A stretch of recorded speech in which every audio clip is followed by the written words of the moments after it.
Welcome back to Last Stop Sports Talk. Today we're doing episode 86, and today is May 31st of 2025. And today we're talking about our top 10 NFL wide receivers heading into the 2025 season.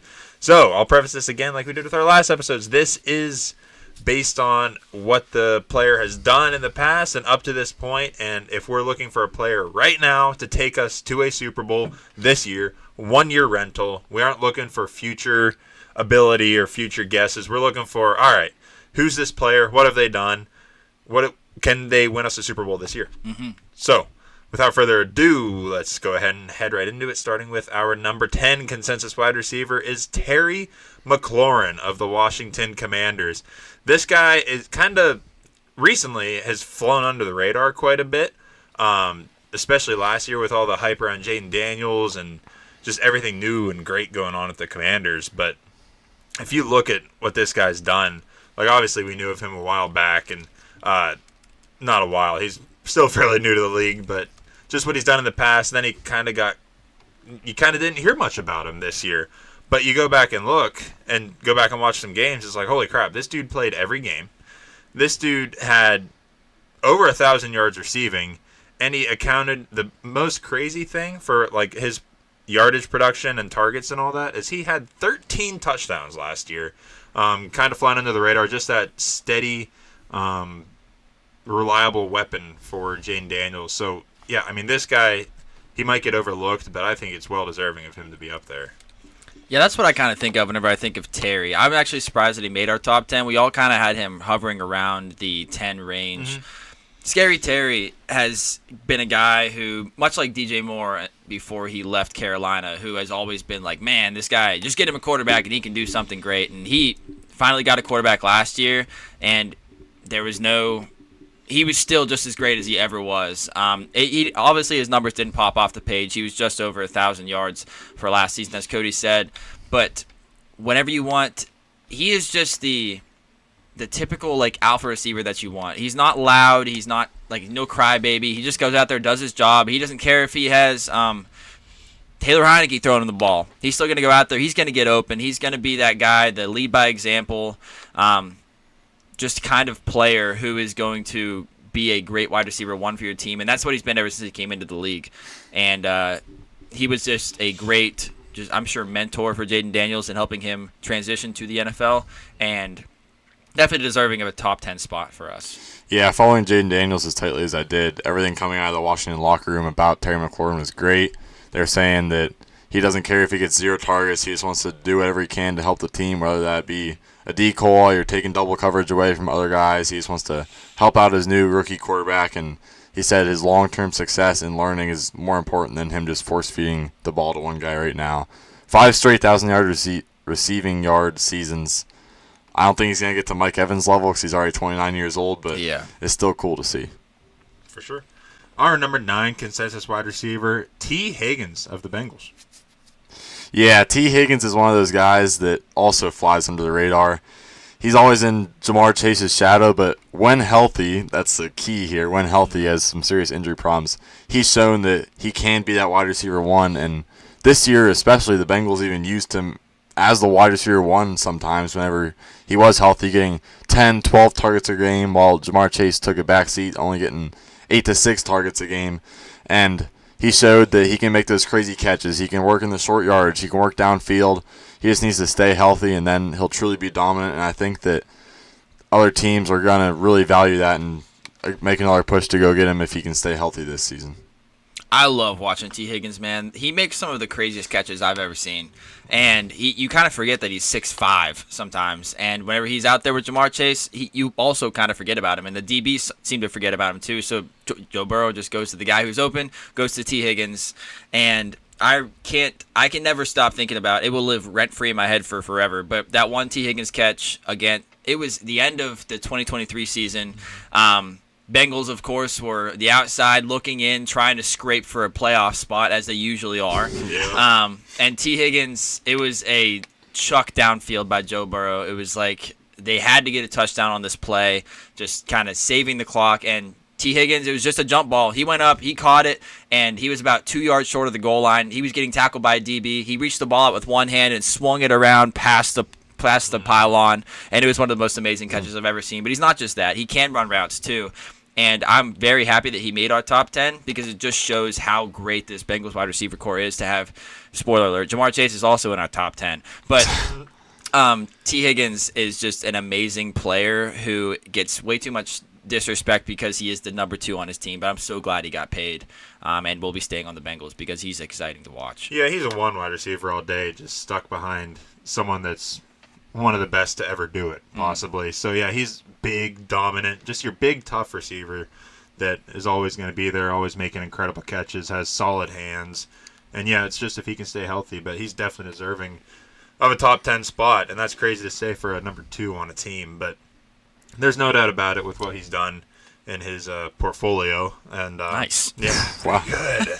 But, yeah, he's very solid, just one of the guys that I really like just because he's a big-bodied, tough wide receiver. It's always just fun to watch those guys play. Moving on to our number 8 consensus ranked receiver, we're going to go with Nico Collins of the Houston Texans. Yeah, coming from a guy who's 6'4" yourself, I can see why you like these bigger receivers like this. Nico Collins is somebody who I was honestly lower on, and not this year, obviously. I'm the one who kind of drug him up this far. He was my wide receiver 6. But Nico Collins, last year, we can see how dominant he was. He only played 12 games, but in those 12 games, he still reached just over 1,000 yards, 7 touchdowns, and you can see that whenever he was on the field, and he also had Tank Dell on the field with him. He had Stephon Diggs. That's not a receiving core that should. That's not a receiving core that is lacking talent. And Nico Collins was still the clear wide receiver 1 on that team for C.J. Stroud, and he was so dominant last year. Just getting open, big body. You can't stop him if he's open and the ball is being thrown his way. You know that C.J. Stroud is going to put it on him accurately, and you can't reach around. There's no reach arounds. You can't do any reach arounds on Nico Collins. Yeah, it's tough. It's tough. But I was very, very impressed with Nico Collins and how much he's grown, especially since C.J. Stroud has become his quarterback, just as far as route running, ability to catch the ball in traffic. I've been very, very impressed with Nico, and I don't really have a whole lot much more to say because the whole NFL can see it, and PFF loves him as well. I had to put Nico Collins up this high because I feel like he's deserving it with what he's done. Yeah, he played a different role than Terry McLaurin in the rookie's quarterback development. Terry McLaurin kind of took the back seat, said do whatever is best. Nico Collins was like, I'm the guy, and he really thrived whenever C.J. Stroud came to town because he was that go-to guy for him, the guy he can trust. And, now he's blown up into a top 10 wide receiver in the NFL.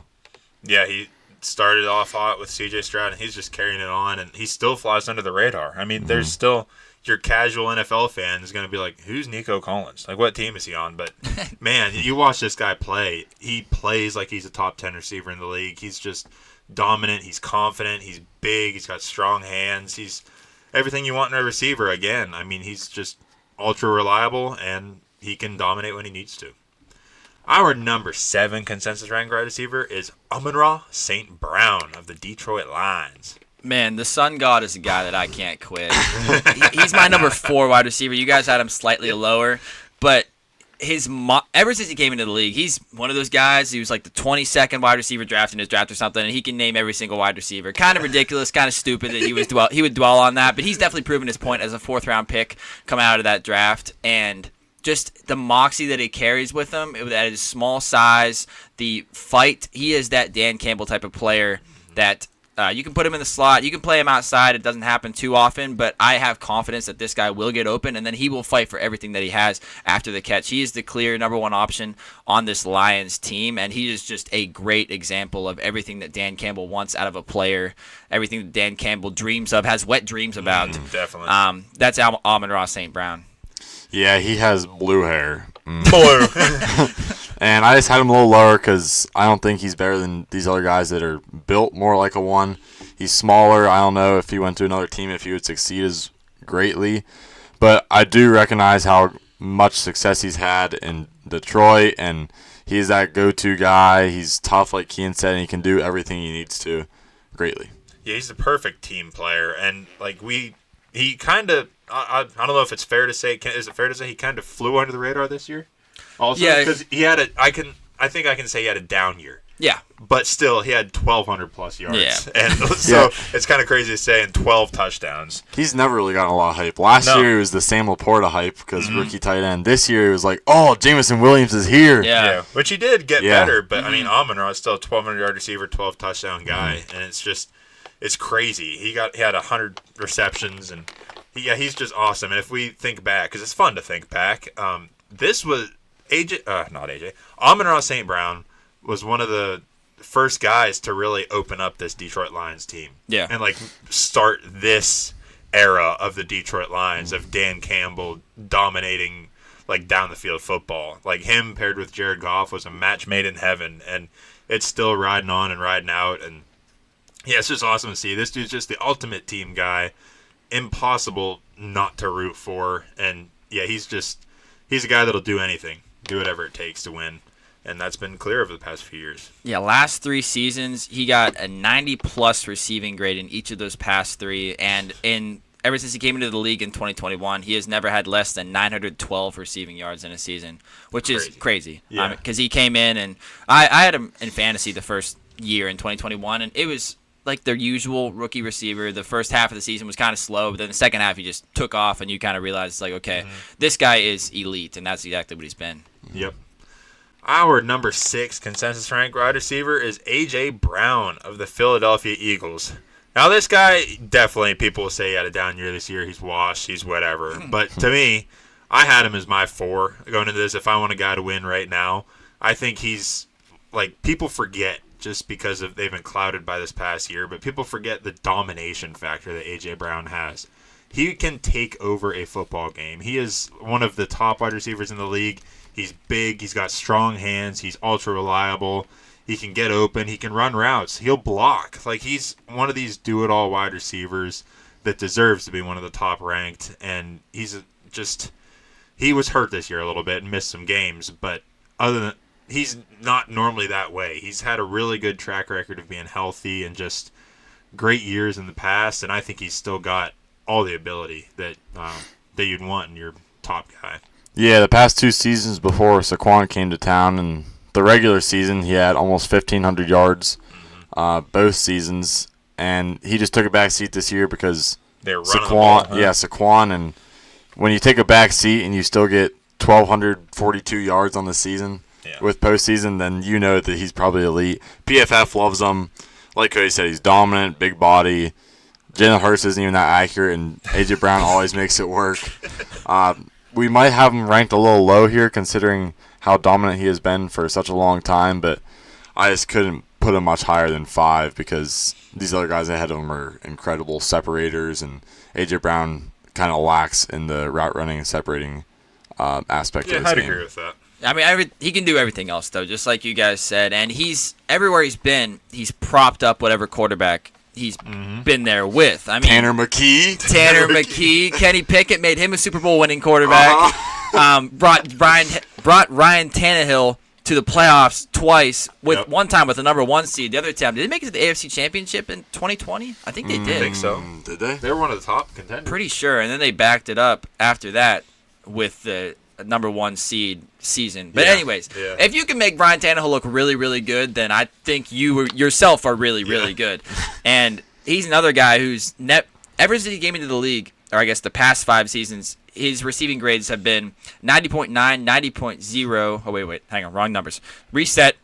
His past 5 seasons, his receiving grades, according to PFF, have been 91.6, 90.4, 89.2, 86.8, 90.1. It's crazy what this guy can do, and you kind of forget how big he is, but he's listed at 6'1", 226. This guy is... He's bigger. Remember the pictures with DK Metcalf? Yeah. He plays way taller than that. He does. He's like the way I think of him, he's like a T. Higgins on steroids. He's so good, and it is a shame that he is down this low at number 6 for us, but we got some pretty elite guys ahead of him here. We do, and I think we're moving into that list fairly quickly, but we're going to get to our number 5 ranked consensus wide receiver with going into second-year player, Malik Neighbors of the New York Giants. We talked about A.J. Brown. We just talked about A.J. Brown dragging his quarterback to better levels, making them look better than they are.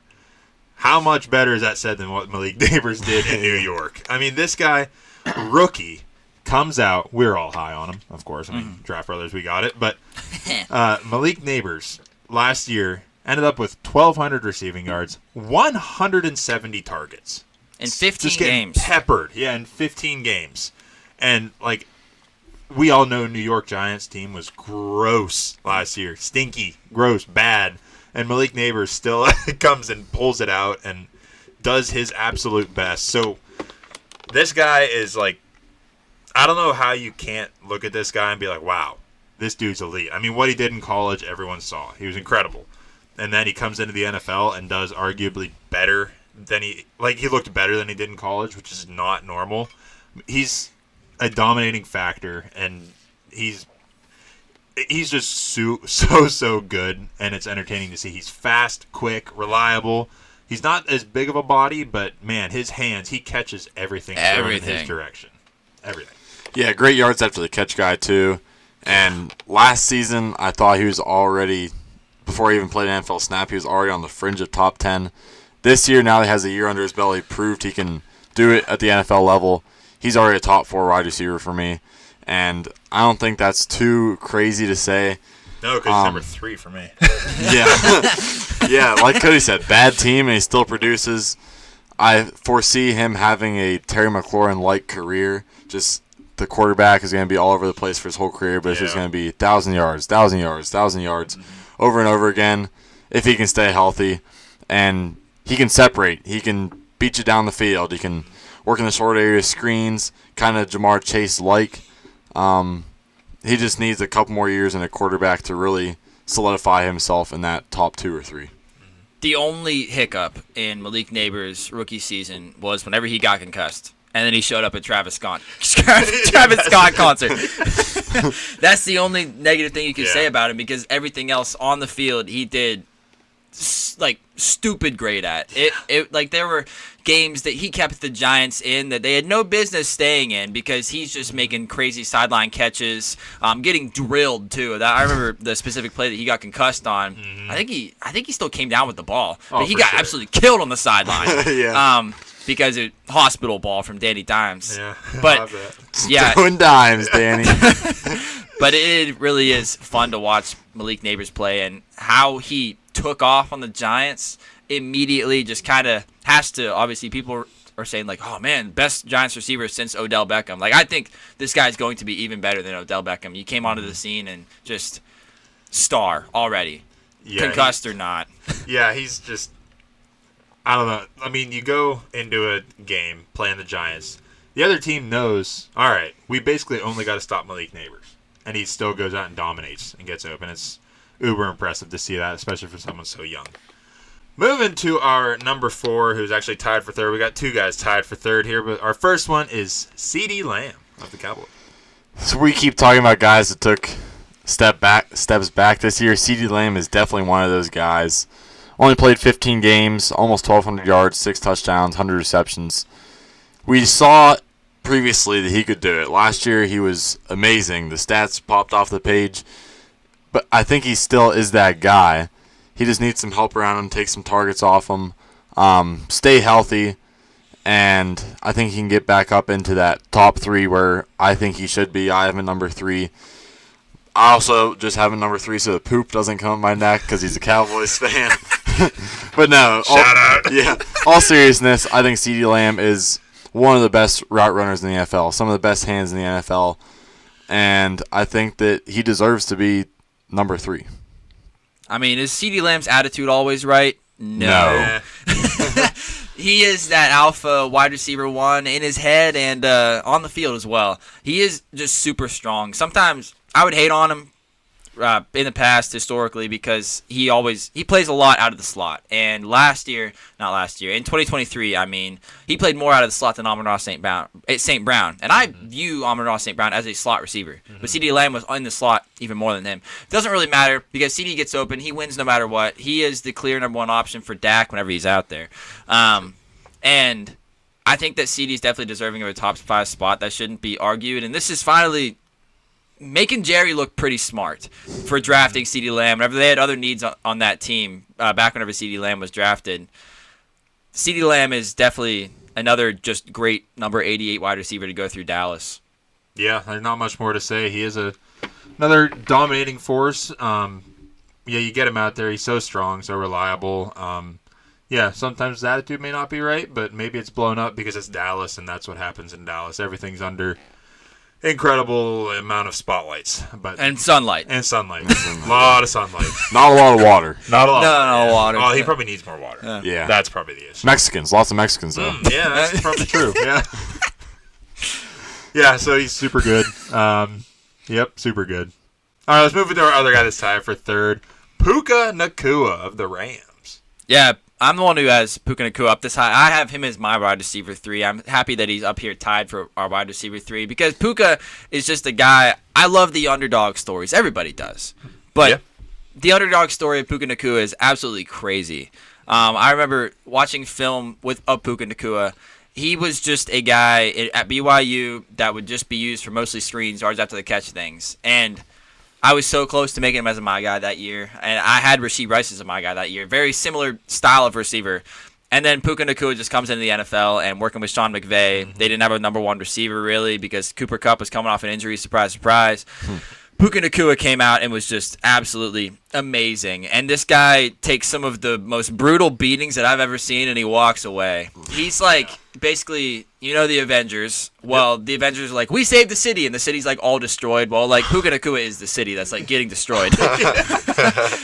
He's like, he gets back up and he runs, jogs, limps back to the huddle, and then makes another crazy catch that Matt Stafford fits into a tight window. Tight window means that there are defenders very close around that are very quick to hit Puka Nacua after he catches the ball, but he does not drop it. Last year in 11 games, because he missed a few because getting killed every week, he still had 990 receiving yards, and whenever Puka was out there, Cooper Kupp was a nobody. It didn't matter how much coffee and donuts and bacon and eggs Stafford had with Cooper Kupp in the morning. Puka Nacua is now that guy. And now they shipped off Cooper Kupp because Puka Nacua has proved so much coming out of the 5th round that he is just so much of a force and just you can hit him with all the force that you want. This guy's still going to hang on to the ball and catch the ball, and he's still going to get open and be out there every single play that he can. Yeah, this guy's an absolute unit. He's the Dan Campbell of receivers. Oh, yeah. So tough, such a fighter, strong, never complains, never says a word, and he just continues to produce, injured or not. He's always out there fighting, and he's not the greatest separator, but he doesn't need to be because he has a quarterback that can put the ball there for him. That's really why I had him down at 6, because different system, different quarterback. I don't know if they would trust him.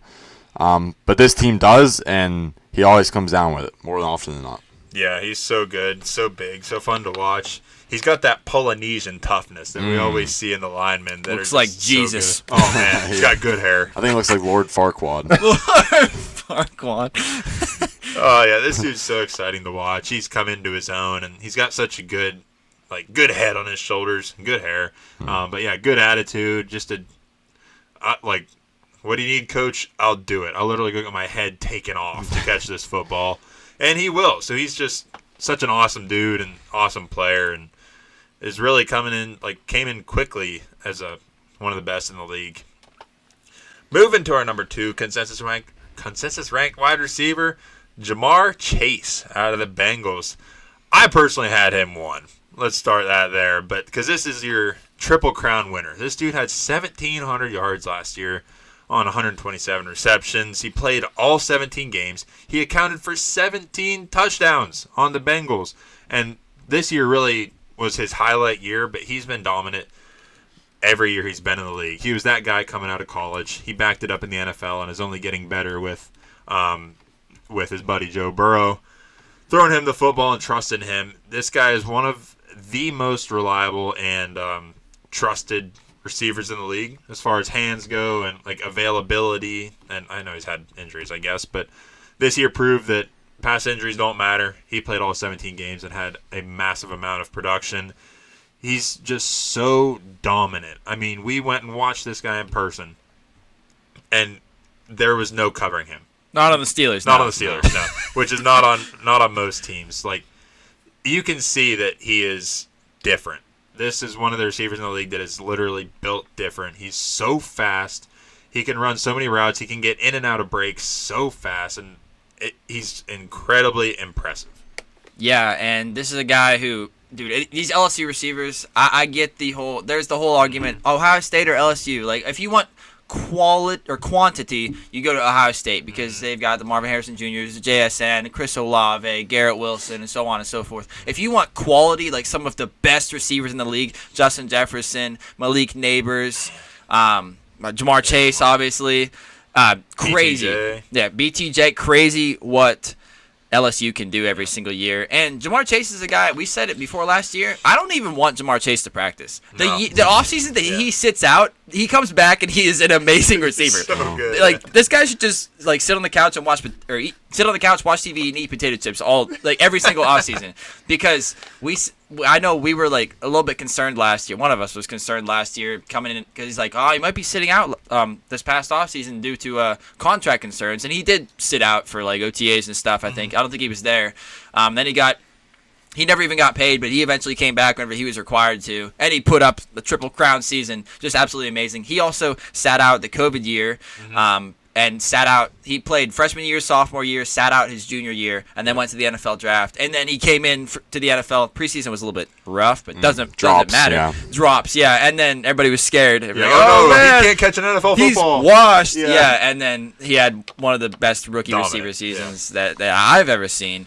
So it doesn't matter what happens in the offseason to Jamar Chase, because I know that he's going to come back and just – it's like whenever you see one of your old buddies, some of your best friends, if you haven't seen him for a while, you come back and you immediately just pick right back up. Yeah, that's Jamar Chase after every offseason coming back to Joe Burrow. Yeah, he's incredible. You guys said it well. He's great after the catch, great downfield, great in the short areas, screens, just get the ball in his hands. He'll make it happen, and I got nothing else to say because you guys covered it greatly. Yeah, he had, just for reference, he had 787 yards after catch last year. The next guy was around 600 yards.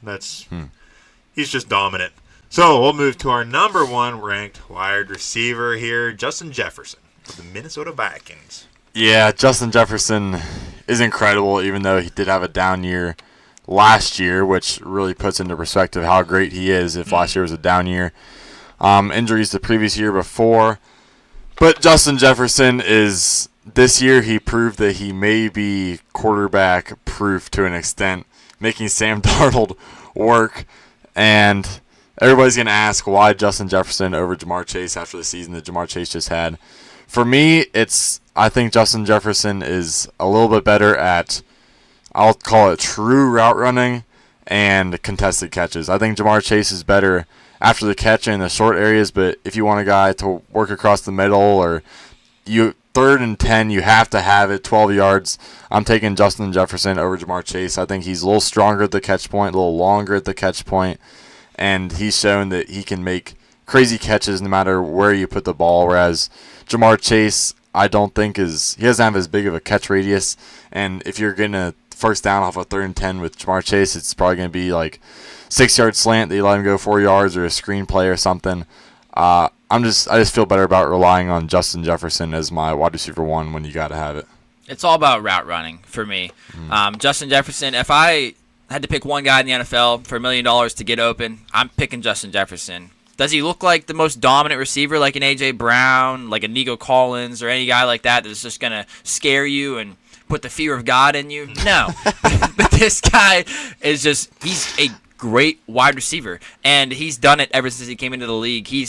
The stats are crazy every year because he's now 5 seasons into the league, and like this is the most yards, most catches or whatever by a 5th-year wide receiver that we have ever seen, and like every year it's just going to keep getting more and more and more because first year in the league he had 1,400 yards and he just hasn't stopped there at all. So Justin Jefferson will always be.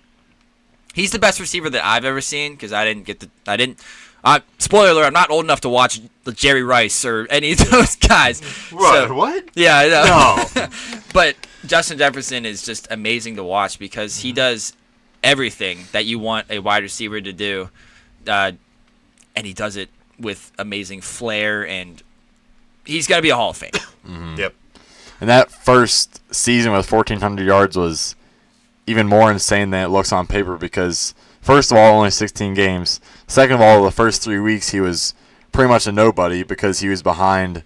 Was it BC Johnson? It better not. No. It was Thielen? Thielen was the one, and then the two was, I feel like it was like Cordell something. I'll find it. Diggs was gone by that point. Yeah. Anyways, so it was really only 13 games that he got 1,400 yards in as a rookie. Then he backed up with 1,600 yards. Then he backed up with 1,800 yards. Then injuries, and then this season. But he's still incredible. He can do it with no matter who his quarterback is, no matter whether he has 13 games, 10 games, he's going to produce when healthy. And I just hope to see the Vikings make a playoff push because I'd love to see Justin Jefferson go to work in the playoffs. Yeah, his grill's cool. Yeah. His grill's really That's cool. true, yeah. I think these guys, Jamar Chase and Justin Jefferson specifically, they're just, I think it's almost safe to say that they're a tier above the rest. They're such a domination factors, and they can take over and will take over football games. But yeah, you guys said it well. They're just slightly different players, different style players who dominate in different areas of the field. But yeah, Justin Jefferson is so, yeah, you said it well. He's so talented ever since he stepped foot into the NFL, and it's just incredibly impressive. It was Olabisi Johnson. Yeah, it was a mix of BC Johnson and Tajay Sharp. That is crazy. Yeah. Because I remember I drafted him in a redraft league, and the first 3 weeks he got like one or two targets or something. Like, it was so all aggravating. right, I guess they're not going to use him this year. Then out of nowhere, week 4, he goes off for like 120 yards or something. I picked him up. Yeah, I know. I'm like, what the heck? So, yeah, I remember he was like behind BC Johnson, and I was like, this is unbelievable. It was so aggravating. Uh-huh. Yeah. All right, let's move into who got snubbed. I can start. I had Garrett Wilson at my wide receiver 9. I'm a Garrett Wilson believer because much like Terry McLaurin that we were talking about, DJ Moore, he's a guy who's never had a quarterback. Sorry, Aaron Rodgers. He's just, yeah, he had Aaron Rodgers last year, but he didn't have Aaron Rodgers. Right. Yeah. He had, he had the guy who makes documentaries about ayahuasca on Netflix. And not the MVP, Aaron Rodgers, that we used to know. But Garrett Wilson, every year, it's ugly, and it usually comes down to like the last game or two, but he always gets his 1,000 yards because this guy is always open. He gets kind of mad sometimes. He's got a little bit of diva in him, but I mean, for good reason. This guy, he's had to deal with Zach Wilson for multiple years and somehow scrounge his way toward a 1,000-yard season, and he always has. At least he gets a great pocket pass to Justin Fields this year. He does, yeah. Thank goodness. Numbers are going to be goodness, through the roof. Yeah. Yeah. I mean, at least he has experience with Justin Fields. And he was like, the quotes came out as like, I already know what Justin Fields can do, which he didn't say what Justin Fields can do, but he's like, now it's time. He's like, now it's time for the rest of the world to see it. Oh god. And when he played with Justin Fields, it was tuck and run. Yeah. I still have hope that Garrett Wilson's probably going to be right there around 1,000 yards, and he's still going to be angry, and I got to feel for the guy. I feel bad for the guy because I think that he is one of the better separators in the league ever since he came out. He's just kind of a very fluid route runner coming out of Ohio State. So I still believe in Garrett Wilson. Numbers probably aren't going to pop off the page this year, thanks Justin Fields in advance. And the Jets in general. Yeah, and the Jets. Yeah, the Jets. But but we'll see because I think that Garrett Wilson still is a great receiver. Cody, you want to go? There you go. Okay, because depending on who you're going to do, I might do someone different. So I think you're going to do DJ Moore. So I'll just drop down to Brian Thomas Jr. I only had him at 13, but actually I'll do a combination of Brian Thomas Jr. and Ladd McConkey both. So these guys are their top 10 future talent, I do believe. Brian Thomas Jr. really outperformed his draft capital this season and what was expected of him. He developed into the true wide receiver 1 on the Jags. And I think after a couple more seasons of proving himself and maybe even fending off Travis Hunter now, he could move himself into that top 10. And then Ladd McConkey, similar deal. He was the go-to guy for Justin Herbert this season. He's a great route runner, but I think he's going to be limited because I think he can only be about as good as an Amon-Ra type. He's just a great route runner, separator. He knows he's nuanced in his game. Yep. We try to use that word every single week, and somehow we forget throughout the week what it means. Yeah, he's nuanced in his game, and I don't think nuance is a verb. You're using it like a verb. You said nuanced. I know, but that's like a. That's an adjective. That's not even a verb. Verb is. Oh yeah, that is an adjective. Yeah. I was gonna say. Oh, you saw it. Use it. Verb. I guess not verb. I didn't. His game English. Yeah. His game is nuanced. Yes. Characterized by subtle shades of meaning or expression. See that? What? Yeah, I read that once before on the podcast. Nuanced means that you're able to switch it up, make subtle changes, like subtle changes in your routes that work. Okay, then his route running is nuanced. Yes. Okay, But he's not that big guy, so I think he can only be about as high as 6 or 7. But another guy that needs another year to prove it because he didn't have that spectacular pop off the page rookie season. He was just there. He was steady. He proved he can do it, but it's to be seen how high of a level that is. I need to put the word nuance on every single one of our show docs. Like, write down the definition, like what it actually means. And like the example sentence, please. Yes, please. Yeah, every week we use it wrong. Mm-hmm. Yep. Yeah, I'll talk about DJ Moore. This guy was in my top 10 easy. I think y'all may have forgotten who DJ Moore is. He was in Chicago, and that kind of makes everyone blind. We don't want to look at Chicago. So I get it. But this dude is one of the dominating receivers in the league. He can take over games. He can easily be the one, and he should be the one on any team he's on. He's ultra reliable, and he's a good route runner. He'll block. He'll do whatever you need to. But I think he's still got such a domination factor, and he's got good size, and he's just quiet, which is good. Like, he's so quiet. He flies under the radar, and unfortunately now he's kind of in a crowded room, so that kind of sucks for him. But whenever he was at where'd he come from? Carolina. Yeah, whenever he's at Carolina, if we like to think back then, I think he's still the same guy. He's just in a crowded room now and doesn't need to be that dominating force. But I think if you're drafting a team to go win now, I think DJ Moore should be an easy pick to be your one. Yeah, last year he was our consensus wide receiver 9 between the 5 of us. And I still have him at wide receiver 10 simply because there's some drives where the Bears decide to use him and they just go back to back to back targets to DJ Moore. They would target him 3 times in a row. Yeah. Each play was a big gainer. And I think that he's getting forgotten about, like Cody said, because he was behind Keenan Allen. And Rome Odunze was the down-the-field threat. And Cole Kmet would have a game every once in a while. And Caleb Williams couldn't always throw the ball accurately. Exactly. Caleb Williams couldn't throw timing, and he'd rely on the playmaking game and this and that. But I think DJ Moore is still that borderline top 10 receiver that he was last year. Yeah, the thing that dropped DJ Moore for me, I still think he has all the talent in the world, but there was a play last year I remember, and obviously your season isn't defined by one play, but where he like walked off the field. There were times last year where DJ Moore was kind of fed up, and it's crazy because he's played with Cam Newton, Kyle Allen, Teddy Bridgewater, Sam Darnold, Baker Mayfield in Carolina, Justin Fields, and then Caleb Williams is the one that sets him off. I'm done. He's like walking off the field mid play. I think that DJ Moore still has all the talent. He's obviously proven that he can produce with all those guys. Another guy who just gets 1,000 yards no matter who his quarterback is. But I just want to see him get his head right. And that probably comes back with targets. But last year, Caleb Williams was kind of still learning the ropes. And the fact that the DJ Moore is like a little bit of impatience is kind of what scared me off a little bit more this year. But I think he still is a wide receiver 1 in the NFL. Yeah. Okay. Anyone else? I'm good. All right. That wraps it up. That wraps up our top 10 consensus ranked wide receivers heading into 2025. Who would we want to win us a Super Bowl this year? So thank you guys for watching. We appreciate it. Check out our past episodes. We got QBs that we did and also running backs. And we got more to do. We got tight ends and head coaches coming up. So tune back in for those. We appreciate it. And we'll catch you on the next episode.